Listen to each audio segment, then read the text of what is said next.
Panibagong all-time low ang palitan ng piso kontra dolyar ngayong araw. Sa gitna po yan ng sigalot, sa gitnang silangan na ngayon nasa ika-4 ng linggo. Saksi si Maki Pulido.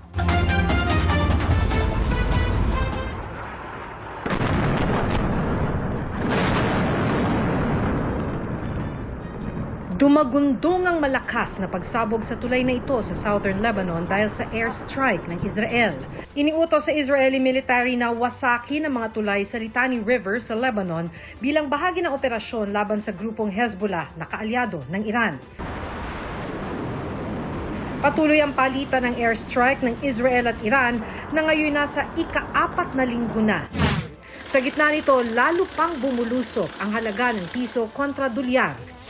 Nagsara ang palitan sa panibagong record low na 60 pesos and 30 centavos kada dolyar.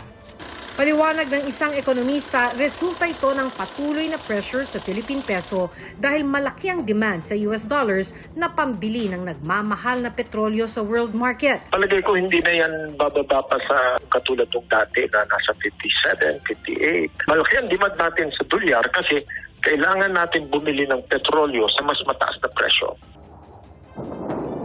Mula nang sumiklab ang gulo sa Middle East, bumaba na ang Philippine Stock Exchange ng mahigit 500 points. It's a natural reaction to uncertainty, right? With what prices in the commodities market are also showing.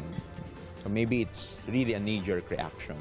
It's not driven by fundamentals, right? It's driven by the reaction, knee-jerk, of a lot of the investors. So as long as we're good in terms of the macro fundamentals, no? Ayon sa financial analyst na si Jonathan Rabelas, ang pagbenta ng stocks kung may masamang pangyayari, walang epekto sa kita ng mismong kumpanya.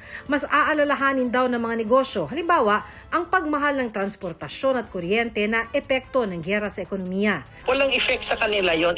Kumbaga, yung pera na yung nilist nila, ang ginagamit na yan ng kumpanya.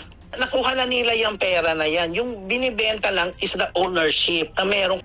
Pero mga foreign investor na may balak mamuhunan ng negosyo sa bansa, maaaring ipagpaliban muna ito o kaya umatras kung tumagal pa ang gulo, ayon sa isang ekonomista. Maaari ring umatras ang mga foreign investor na kasalukuyan ng namumuhunan sa bansa pero hindi raw ito agaran. Ang mga foreign investors ay mag-iisip din paano yung magiging cost of production nila dito sa Pilipinas. Ang unang-unang titingnan nila dyan is yung kanilang gastos sa utilities. Tataas ba ang singil sa kuryente? Tataas ba ang singil sa tubig? Gaano kataas ang aabuti ng pagtaas ng presyo ng petrolyo? Mandato ng Bangko Sentral ng Pilipinas ang pag-stabilize ng halaga ng piso at kontrolin ang inflation o bilis ng pagmahal ng presyo ng bilihin sa pamamagitan ng pag-issue ng mga pulisiya. Inaabangan ang desisyon ng Monetary Board na sa April 23 pa ang nakatakdang pulong. Para sa GMA Integrated News, ako si Maki Pulido, ang inyong saksi. Mga kapuso, maging una sa saksi. Mag-subscribe sa GMA Integrated News sa YouTube para sa iba't ibang balita.